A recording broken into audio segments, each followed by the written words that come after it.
శ్రీమాత్రే నమః. 121వ శ్లోకం.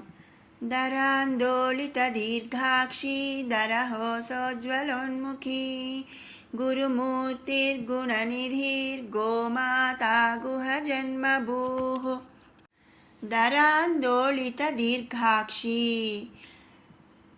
చెవుల వరకు వ్యాపించి ఉన్నట్టి విశాలమైనటువంటి కనుదోయను కలిగి ఉన్నట్టిది. అక్షి అంటే కళ్ళు అని మనకు తెలుసు కదండి.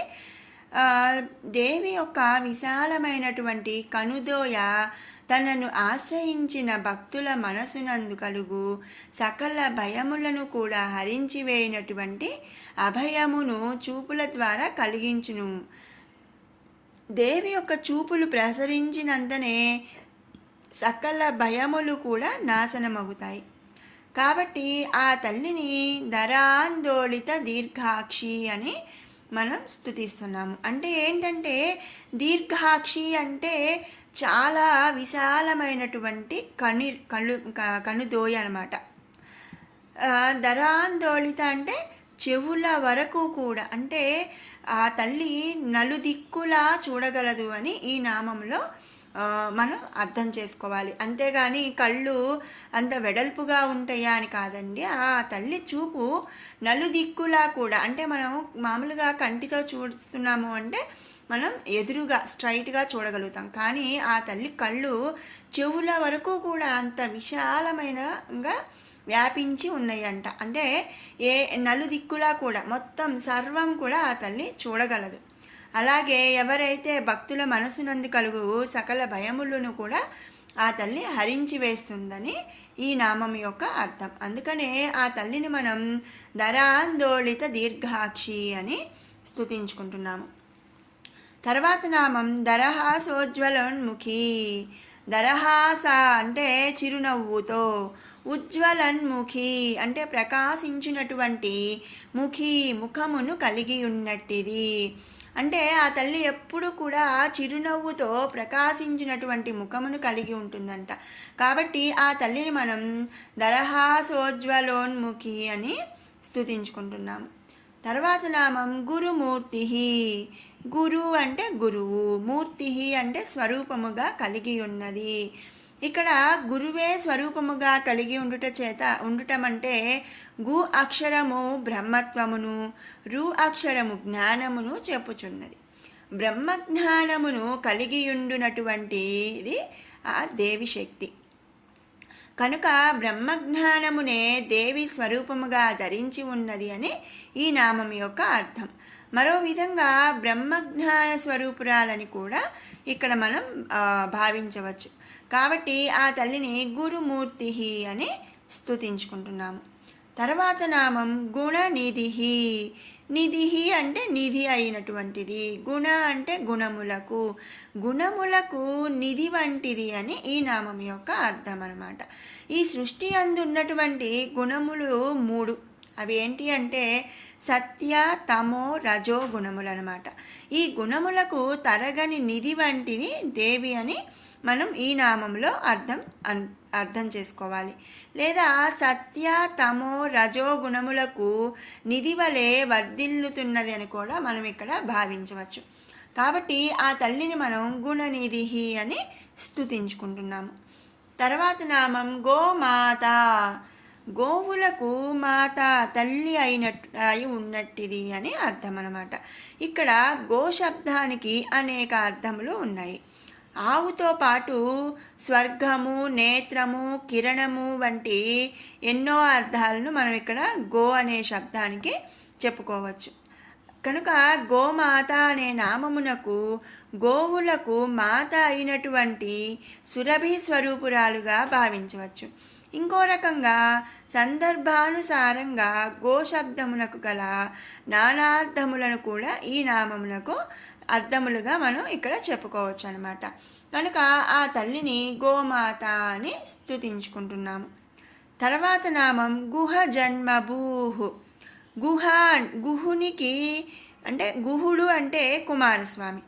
జన్మభూః తల్లి అయినటువంటిది లేదా జీవులకు జన్మను ఇచ్చినటువంటిది అని మనం ఈ నామంలో చెప్పుకోవచ్చు అనమాట. ఈ సకల జగత్తునందు చరించు అంటే ఉండే జీవులన్నీ దేవి నుండియే జన్మించినాయని మనం చెప్పుకున్నాము. తల్లి నుంచే జన్మించుతున్నాయి కనుక జీవులకు జన్మ ఇచ్చినట్టుది కాబట్టి మనం గుహ జన్మభూ అని తల్లిని స్తుతించుకుంటున్నాము. 122వ శ్లోకం. దేవేశీ దండ నీతిస్థా దహరాకాశరూపిణి ప్రతిపన్ముఖ్య రాకాంత తిథి మండల పూజిత.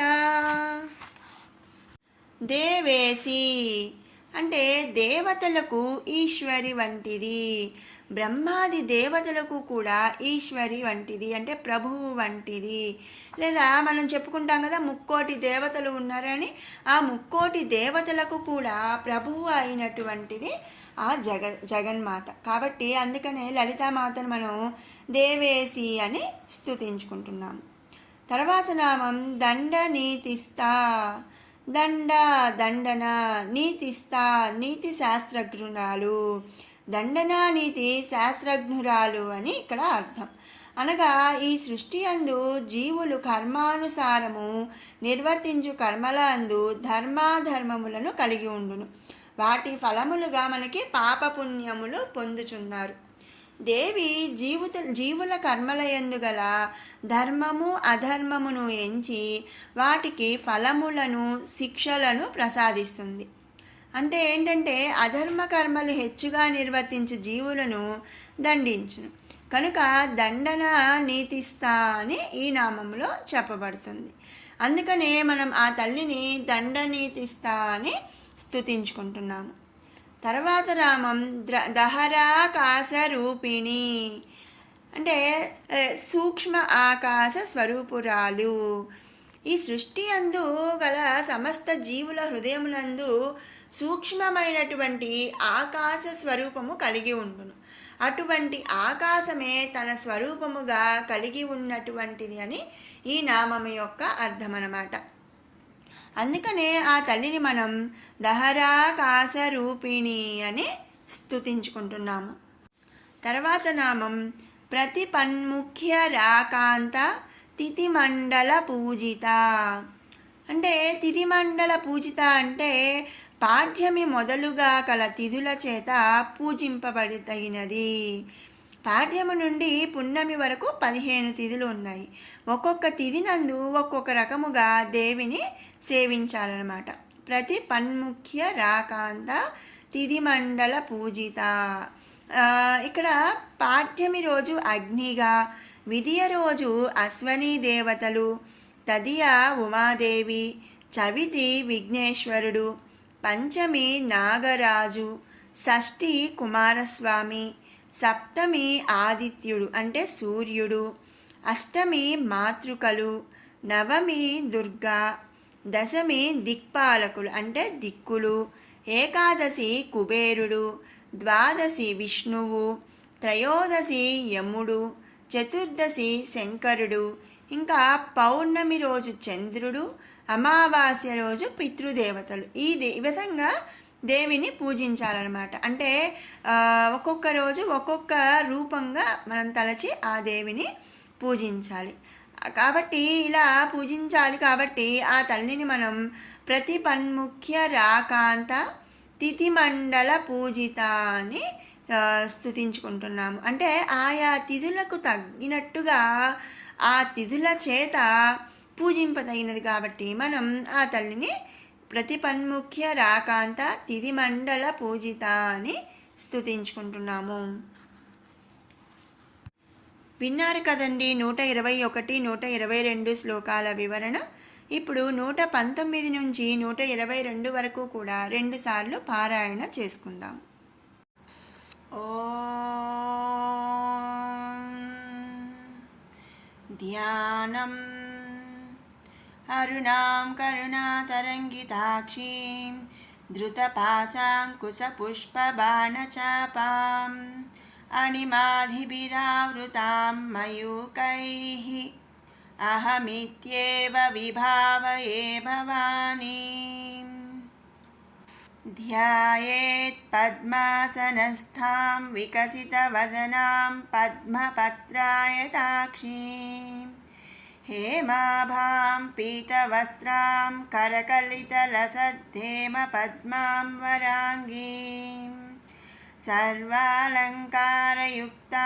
सकलमभयदां भक्तनम्रां भवानीं श्रीविद्यां शान्तमूर्तिं सकलसुरनुतां सर्वसम्पत्प्रदात्रीं सकुङ्कुमविलेपनामलिकचुम्बिकस्तूरिकां समन्दहसितेक्षणां ससरचापपासाङ्कुशाम् अशेषजनमोहिनीमरुणमाल्यभूषोज्ज्वलां जपाकुसुमबासुरां जपविधौ स्मरेदम्बिकाम्